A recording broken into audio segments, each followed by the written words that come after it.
അടി മനീഷേട്ടനെ കണ്ടില്ലല്ലോ. മനീഷേട്ടൻ വരും. എവിടെ പോയതാണോ? വരും വരും. ലേറ്റായാലും എത്തും. എന്തൊരു ചൂടല്ലേ. ശരിയാ.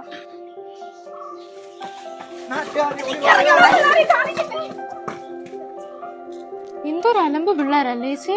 അത് കുഴപ്പമില്ല, ഇച്ചിരി അങ്ങോട്ട് ചെല്ലുമ്പോ മറിക്കും. അതെന്താ? ഇപ്പൊ കണ്ടു. നീ അങ്ങോട്ട് നോക്കിക്കേ. അതെന്താ ചേച്ചി അവരിപ്പോ പെട്ടെന്ന് ഡീസന്റ് ആയേ? നീ അങ്ങോട്ട് നോക്കി ഒന്ന് വായിച്ചേ.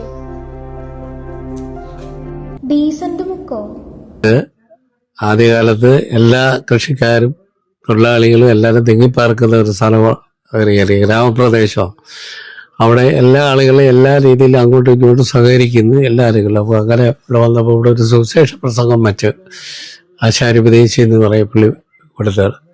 പുള്ളിക്കാരെ ഇവിടെ വന്നപ്പോൾ എല്ലാ ആളുകളും സഹകരിച്ചു. ഈ പേര് ഇവിടെ എല്ലാ ആളുകളും ഡീസൻ്റായിട്ട് എല്ലാ കാര്യത്തിലും സഹകരിക്കുന്ന ഒരാളാണ്. ഈ ബുക്ക് ഡീസൻറ്റ് ബുക്ക് എന്ന് പേര്. അന്നത്തെ കാലം പോലുള്ള ഞങ്ങളുടെയൊക്കെ മുറിയേറിയുള്ള അതുപോലെ ഡീസൻറ്റ് ബുക്ക് എന്നുള്ള ആൾക്കാരെ ഇതുവരെ അങ്ങനെ ഉള്ള ഒരു ഗ്രാമപ്രദേശം.